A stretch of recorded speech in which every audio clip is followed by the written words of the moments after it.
तो बच्चों, जैसा कि हमने लास्ट टाइम अपने टॉपिक में डिस्कस किया था राउल्स लॉ के बारे में, हमने सबसे पहले बात की थी कि हमारे पास सॉल्यूशन क्या होता है और उसके अंदर जो अलग अलग कंपोनेंट है। हमने माना कि एक सॉल्यूशन है, उसमें दो कंपोनेंट थे, ए और बी। अगर ए अकेला होता है तो उसका vapour pressure pure liquid A का हम डिनोट करते थे पी नॉट ए से। लेकिन अगर वो सॉल्यूशन के अंदर आ गया तो उसका वेपर प्रेशर हो गया था पी ए। ऐसे ही लिक्विड बी का प्योर कंडीशन में वेपर प्रेशर था पी नॉट बी, और सॉल्यूशन में आने के बाद हो गया था पी बी। हमने कहा मान लीजिए सॉल्यूशन में जो मोल फ्रैक्शन ऑफ ए है वो एक्स ए है, और सॉल्यूशन में जो बी है उसके मोल फ्रैक्शन एक्स बी है। तो राउट लॉ क्या कहता था? राउट लॉ कहता था कि the pressure of any liquid inside the solution और in the solution is directly proportional to its mole fraction. तो पी ए जो सॉल्यूशन में वेपर प्रेशर होगा ए का, वो डायरेक्टली प्रोपोर्शनल होगा उसके मोल फ्रैक्शन के। हमने फिर प्रोपोर्शनलिटी का निशान हटाकर कांस्टेंट लगाया था और उस कांस्टेंट को हमने प्रूव करा था कि वो पी नॉट ए के बराबर आएगा। तो हमारे पास जो आंसर निकल कर आया राउल्स लॉ के थ्रू आया P A equals to P not A x A, और उसी तरीके से हम बोल सकते थे P B equals to P not B x B. Thus, according to Raoult's law, the pressure of liquid A in the solution is equal to the product of the pressure of liquid A in pure state into mole fraction of A in solution. The vapor pressure of liquid A is equal to the product of the vapor pressure of liquid A in pure state into mole fraction of liquid A in the solution. Same way में the vapor pressure of liquid B will be equals to the product of vapor pressure of liquid B in pure state and mole fraction of B in solution. तो PA और PB यानी कि vapour pressure of A और vapour pressure of B in solution हमने निकाला। फिर Dalton ने कहा था कि किसी भी कंटेनर के अंदर लगने वाला प्रेशर बराबर होता है sum of the pressure partial pressure of each component, sum of the partial pressure of each component. अब इस कंटेनर के अंदर जो हम बात कर रहे हैं, जो कंटेनर हमारे पास क्लोज है, इस कंटेनर के अंदर जो पी ए है वो पार्शियल प्रेशर ऑफ ए है और जो पी बी है वो पार्शियल प्रेशर ऑफ बी है। तो जो सम ऑफ वेपर प्रेशर आएगा इस कंटेनर के अंदर वो इन दोनों के सम के बराबर होगा। तो डाल्टन के हिसाब से पी टोटल क्या हो जाता है? पी टोटल हो जाता है बच्चों पी टोटल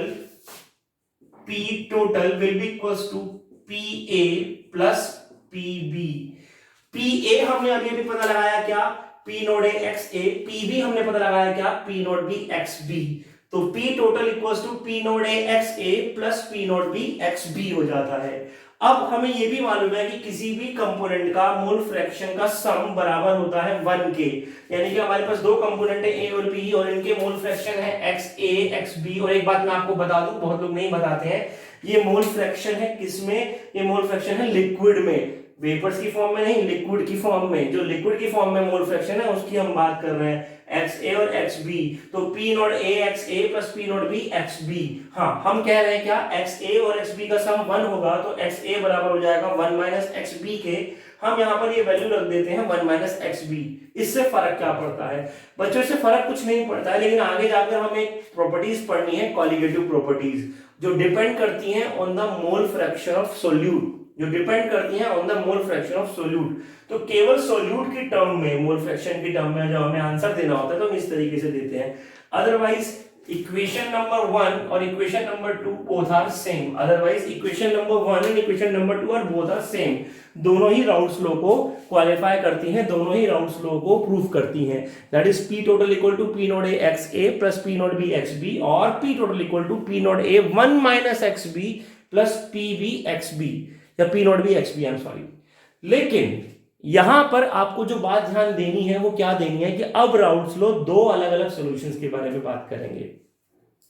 अभी तक हमने बात करी कि हमारे पास जो सॉल्यूशन है उसमें लिक्विड ए है और उसमें लिक्विड बी है, और दोनों के दोनों लिक्विड ही वेपर बना सकते हैं, यानी कि दोनों के दोनों ही वोलेटाइल हैं। आपको याद होगा मैंने लास्ट लेक्चर्स में आपको बताया था वोलेटाइल क्या होते हैं और नॉन वोलेटाइल क्या होते हैं। यहां पर आपको ध्यान देना है, बहुत इंपॉर्टेंट बात, कि दोनों के दोनों ए और बी दोनों के ही वेपर्स बन रहे हैं और दोनों का अपना अपना वेपर प्रेशर है प्योर फॉर्म में पी नॉट ए और पी नॉट बी। इसके बाद दोनों का ही वेपर प्रेशर है लिक्विड सॉल्यूशन फॉर्म में पी ए और पी बी, यानी कि दोनों लिक्विड वेपर बना सकते हैं। लेकिन इफ हम ये कहते हैं कि हमारे पास जो सोल्यूट बी है इट इज नॉन वोलेटाइल। अगर ये नॉन वोलेटाइल हो जाए, यानी कि ये उड़े ही ना, यानी कि इसके वेपर्स बने ही नहीं, तो क्या होगा बच्चों? जिस चीज के वेपर नहीं बनते उनका वेपर प्रेशर ऑब्वियसली बात है जीरो हो जाएगा। यानी कि जब वेपर ही नहीं है तो वेपर प्रेशर क्या होगा? Zero. Then we can say P not B will be zero. If P not B will be zero, that means PB will be zero, क्योंकि PB बराबर होता है P नॉट B XB के, equals to zero into XB equals to zero. तो PB भी क्या हो जाएगा? जीरो हो जाएगा। अब जब PB जीरो हो गया और इस वैल्यू को हम इक्वेशन नंबर 2 में रख दें, इस वैल्यू को हम इक्वेशन नंबर 2 में रख दें, तो हमारे पास आ जाता है P total equals to P not A 1 minus XB plus zero और equals to P not A 1 minus XB।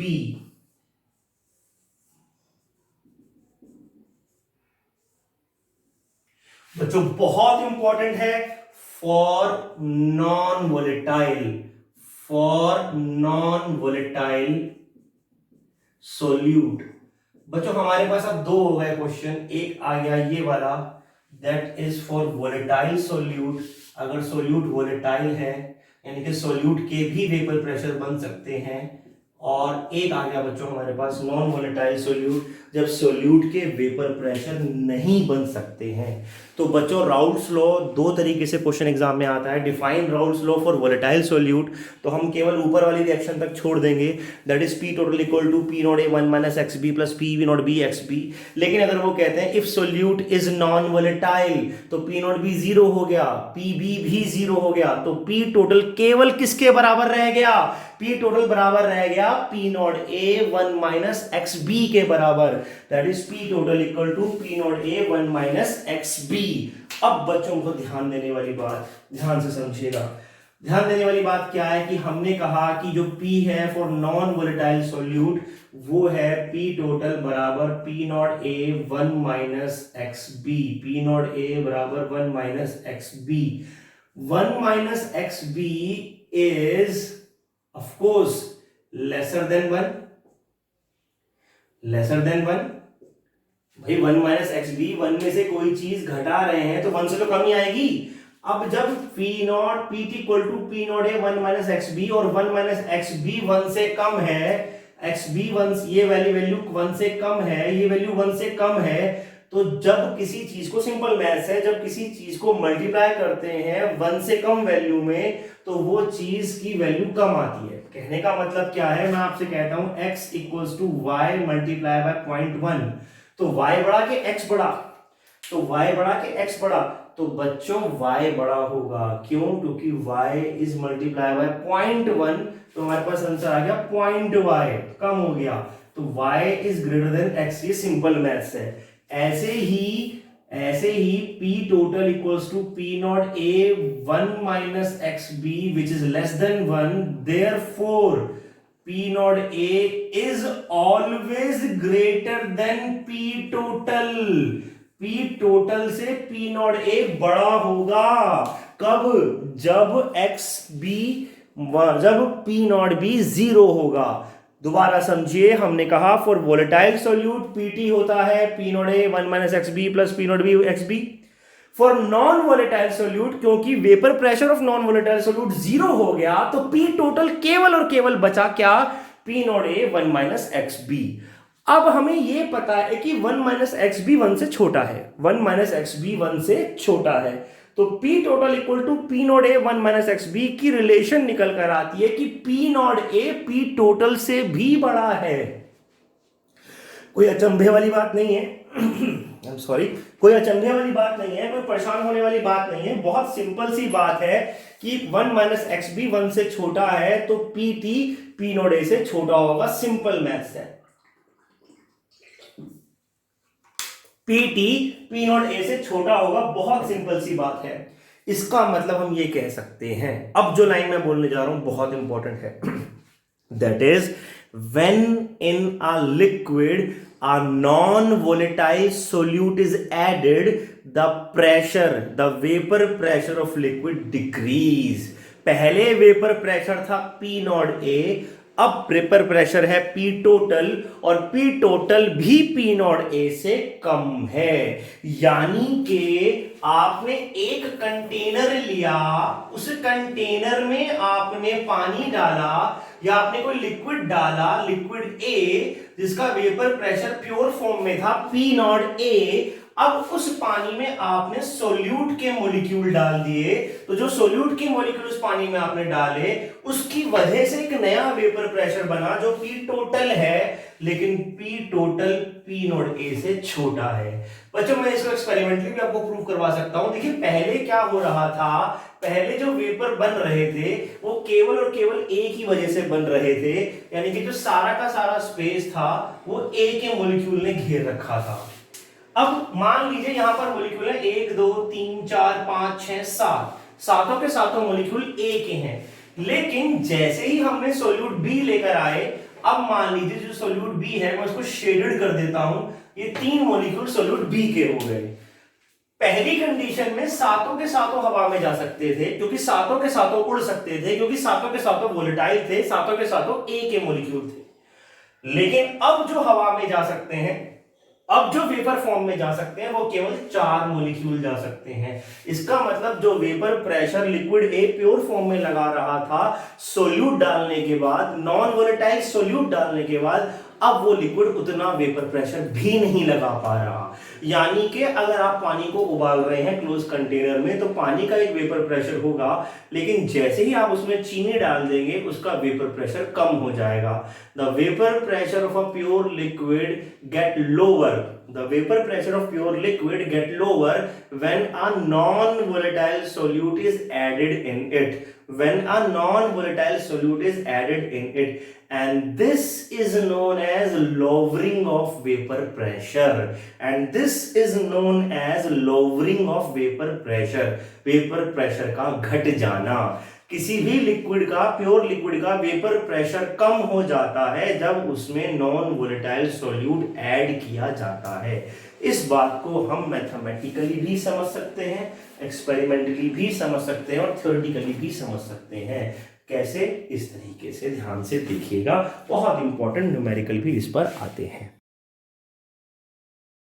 क्या होता है बच्चों, अगर आपको याद हो तो लास्ट हमने ये बात खत्म की थी that Raoult's law states that whenever any solute is added in a pure solvent, the vapor pressure of pure solvent get decrease और lower down। और वो कैसे lower down हो रहा था? हमने कहा था, मान लीजिए vapour pressure of pure solvent है, ऑफ प्योर सॉल्वेंट था हमारे पास कितना, that is P not A। अगर हमारे पास सॉल्वेंट A है तो ऐसे ही vapour pressure of pure solute B कितना था, P नॉट B। अगर हमारे पास B नाम का सोल्यूट है तो हमने टोटल प्रेशर की बात की थी, टोटल वेपर प्रेशर की बात की थी, vapour pressure of total solution या वेपर प्रेशर ऑफ सॉल्यूशन, जिसको हम डिनोट करते हैं बच्चों PS से। तो P सॉल्यूशन बराबर था PA plus PB, where PA and PB are the partial pressure, partial vapor pressure of solvent A in solution and partial vapor pressure of solute B in solution, जो कि बराबर आया था किसके, PA बराबर आया था P not A x A के, और PB बराबर आया था P not B x B के।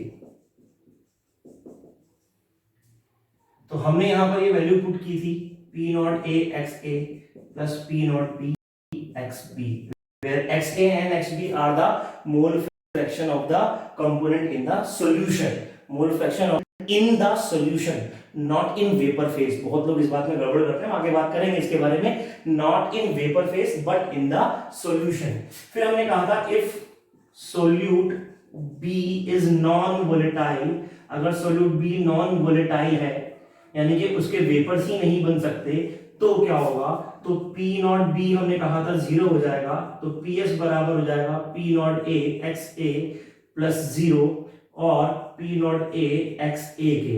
और इसको हम लिख सकते थे क्या, P not A 1 minus X B, यानी कि मोल फ्रैक्शन ऑफ बी के टर्म्स में भी एक्सप्रेस कर सकते हैं और मोल फ्रैक्शन ऑफ ए के टर्म्स में भी इसको एक्सप्रेस कर सकते थे।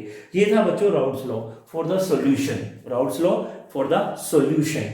अब बच्चों इसमें एक बहुत इंपॉर्टेंट टॉपिक आता है, वो क्या आता है कि मान लीजिए मैं आपसे अब भी ये कहता हूं कि मेरे पास जो सॉल्यूशन है उसमें दोनों कंपोनेंट वोलेटाइल है। अगर दोनों कंपोनेंट वोलेटाइल है तो फॉर्मूला बनता है ये वाला, और अगर एक कंपोनेंट नॉन वोलेटाइल है तो फॉर्मूला बनता है बच्चों ये वाला। या तो हम बोलेंगे P not A x A, या हम बोलेंगे P not A 1 minus X B.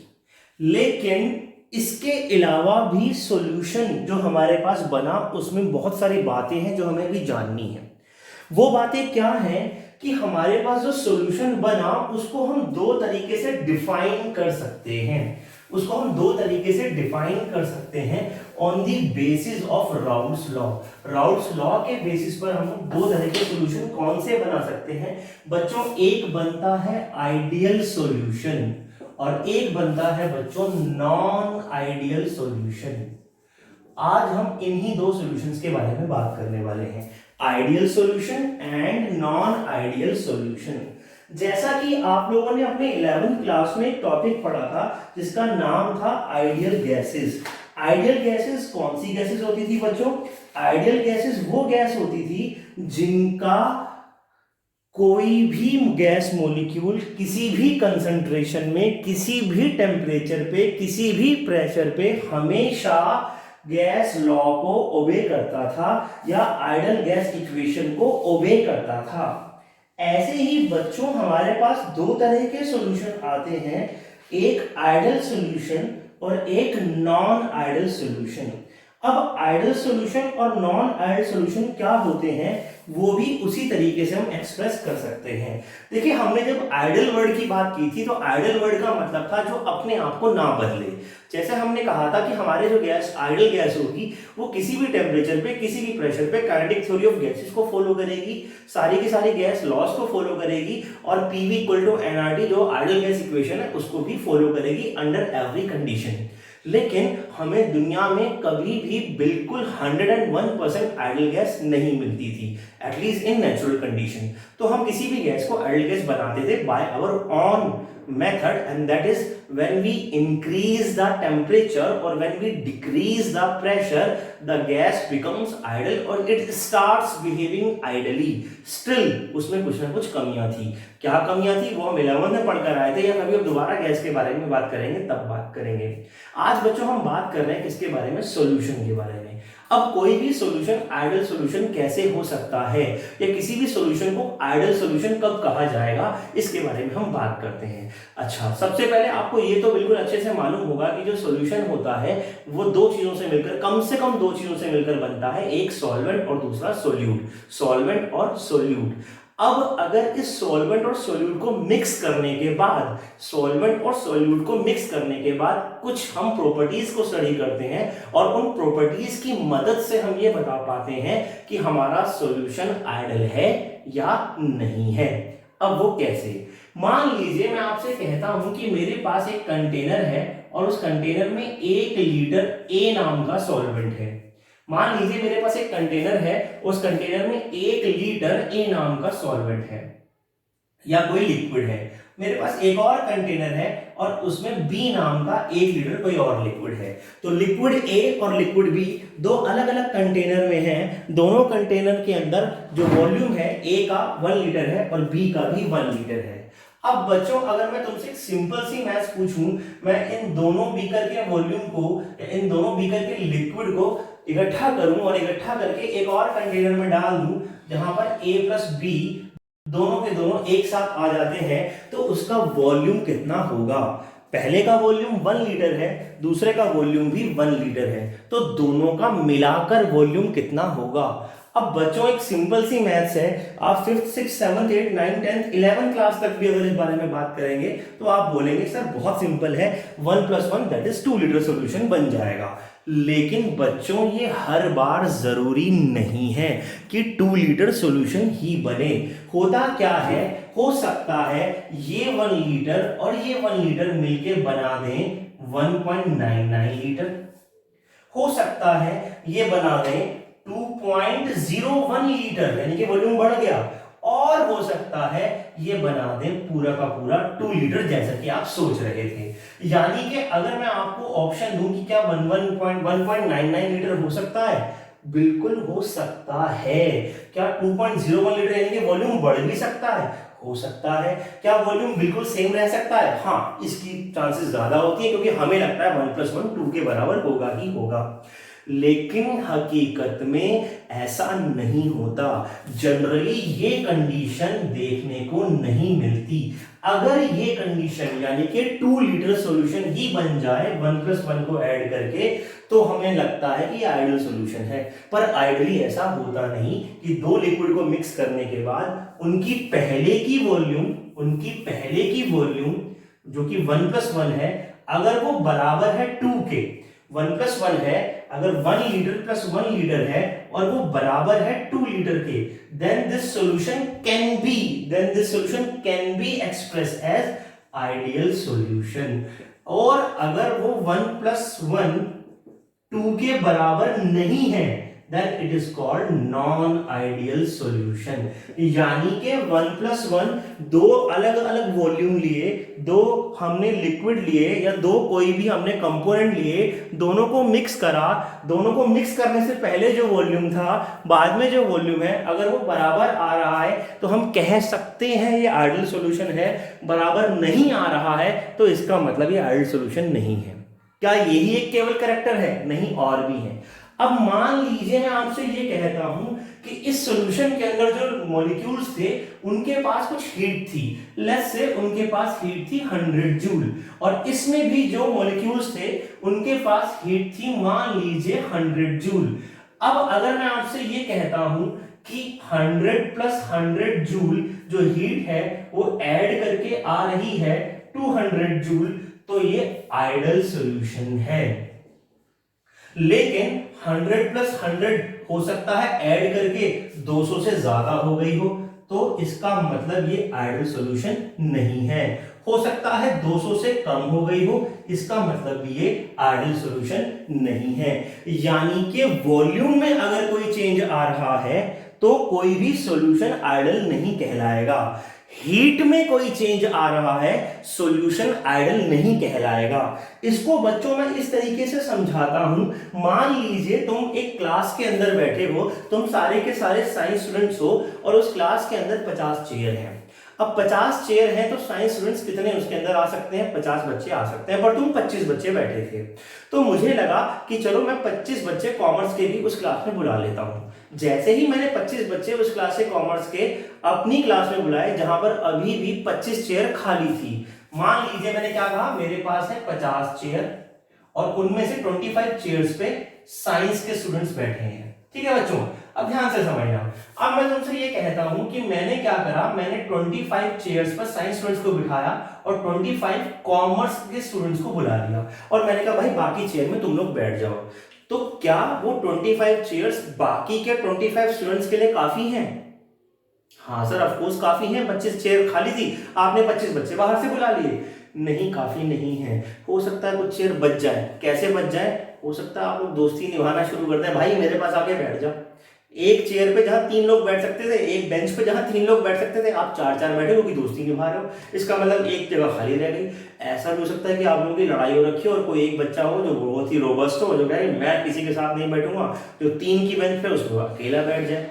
यानी कि आप जो 25 लोग हो और जो आने वाले 25 लोग हैं वो आपस में मिलजुल कर रह सकते हैं या नहीं रह सकते, आइडली बिहेव कर सकते हैं या नहीं कर सकते, मिक्स होने के बाद एक जैसे बन के रह सकते हैं या नहीं रह सकते, इस पर सॉल्यूशन की नेचर डिपेंड करती है। जैसे कि अगर तो उस 25 चेयर पे आराम से बाकी बच्चे आकर बैठ गए, कोई चेंज नहीं है, ना चेयर बची ना चेयर कम रही, तो इसका मतलब आइडल है। लेकिन अगर चेयर बच गई, बच्चे भी 50 चेयर भी 50, लेकिन फिर भी चेयर बच गई, इसका मतलब कहीं एक जगह ऐसी जहां 2 लोग एक साथ बैठ गए हैं, जहां पे लोग एक साथ बैठ गए हैं, तो फिर वो आइडल नहीं है, फिर आप ज्यादा एसोसिएट हो गए हैं। कई बार ऐसा होता है कि चेयर कम पड़ गई, मतलब आप डिसोसिएट हो गए हैं, आइडल गैस याद कीजिएगा, neither associate not dissociate, no interaction, कोई फर्क नहीं पड़ता। आइडल बच्चे को कोई फर्क नहीं पड़ता, वो वीडियो लेक्चर पढ़ रहा है वैसे ही पढ़ेगा, वो नॉर्मल पढ़ रहा है वैसे ही पढ़ेगा, साथ में कोई है या नहीं है। आइडल माने बिहेवियर में चेंज नहीं आना चाहिए। ऐसे ही हमने जब सॉल्यूशन की बात करी तो वॉल्यूम में चेंज नहीं आना चाहिए, हीट में चेंज नहीं आना चाहिए। बच्चों वॉल्यूम में चेंज आ गया तो उस चेंज को बोलते हैं डेल्टा वी। तो डेल्टा वी कैसा हो जाएगा? जीरो, कोई चेंज नहीं है। 1 + 1 2, 2 - 2 0। लेकिन यहां पर नॉन आइडल में डेल्टा वी जीरो नहीं होगा, कोई ना कोई चेंज आएगा। हो सकता है 2 से ज्यादा हो सकता है 2 से कम हो। ऐसे ही आइडल में डेल्टा एच जीरो और नॉन आइडल में डेल्टा एच मिक्सिंग जीरो नहीं होगा। ये दो कैरेक्टर हैं, ये पूरी बात नहीं है आइडल और नॉन आइडल की। मैं फिर से बताता हूं क्या कैरेक्टर है। आपने दो चीजें ली, दोनों को मिक्स करा, मिक्स करने से अगर दोनों की वॉल्यूम में कोई चेंज नहीं आ रहा, पहले और बाद में, मिक्स करने से पहले जो वॉल्यूम थी सम करने के लिए और मिक्स करने के बाद जो वॉल्यूम है सम अप होकर दोनों बराबर हैं, तो आइडल। दोनों की हीट बराबर है, कोई लड़ाई झगड़ा नहीं हुआ, कोई दोस्ती यारी नहीं हुई। देखो लड़ाई झगड़ा होगा जब बच्चे दो आपस में बैठेंगे तो हो सकता है कॉमर्स और साइंस के बीच में लड़ाई हो जाए, हीट बढ़ गई तो फिर भैया आइडल नहीं है। हो सकता है दोस्ती बढ़ गई हीट कम हो गई तो भी आइडल नहीं है। ना दोस्ती हो ना दुश्मनी हो, ना वॉल्यूम बढ़े ना वॉल्यूम कम हो, यानी कि वॉल्यूम में कोई चेंज नहीं आना चाहिए, डेल्टा वी जीरो होना चाहिए। ये कहलाते हैं idol solution. Delta H zero होना चाहिए, ये भी कहलाते हैं आइडल सॉल्यूशन। ऐसे ही डेल्टा एच जीरो होना चाहिए तो आइडल सॉल्यूशन, और अगर डेल्टा वी और डेल्टा एच जीरो नहीं है तो नॉन आइडल सॉल्यूशन। इसके अलावा अब टेक्निकल डेफिनेशन क्या है? Ideal solutions are those solutions which obey Raoult's law. इसकी कहानी तो खत्म हो ही नहीं सकती ना। Raoult's law under all condition of temperature, pressure and concentration, under pressure, temperature and concentration। यानी कि अगर सॉल्यूशन आइडल है, अब मैं इसको इस तरीके से लिख देता हूं, यानी कि अगर सॉल्यूशन आइडल है तो क्या होगा बच्चों? तो आइडल सॉल्यूशन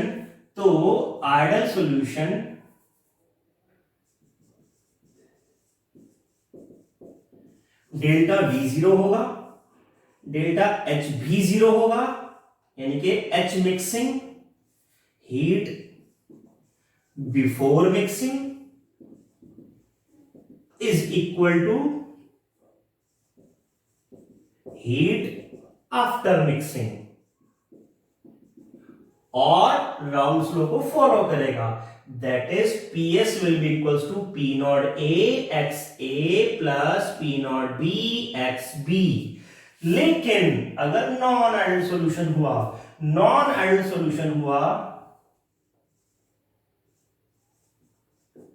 तो बच्चों डेल्टा V जीरो नहीं होगा। हो सकता है वॉल्यूम बढ़ गई, 2 से ज्यादा आ गई, हो सकता है कम हो गई, डेल्टा H भी जीरो नहीं होगा। और P सॉल्यूशन राउल्ट्स लॉ भी फॉलो नहीं होगा। P not A XA plus P not B XB will not be equal to PS, जो हमारा टोटल वेपर प्रेशर है उसके बराबर नहीं होगा। और इसके बाद एक और पॉइंट आता है बच्चों, पहला पॉइंट, दूसरा पॉइंट, तीसरा पॉइंट, बल्कि ये सबसे इंपॉर्टेंट पॉइंट है, और चौथा पॉइंट आता है बच्चों क्या? दैट इज तुम 25 स्टूडेंट साइंस के, 25 कॉमर्स के आए, ना लड़ाई हुई ना दोस्ती हुई, यानी कि इंटरेक्शन जो A और A में था, जो साइंस और साइंस के बच्चों में था, जो B और B में था, will be same between A and B।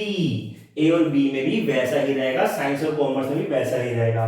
लेकिन यहां पर interaction between A, B will not be equal, हो सकता है लड़ाई हो जाए, हो सकता है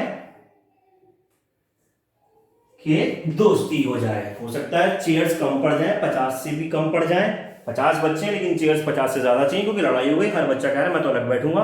और हो सकता है चेयर्स कम पड़ जाए, ज्यादा हो जाए कि एक ही चेयर पे 4-4 बच्चे दोस्ती निभा के बैठाए रहे हैं।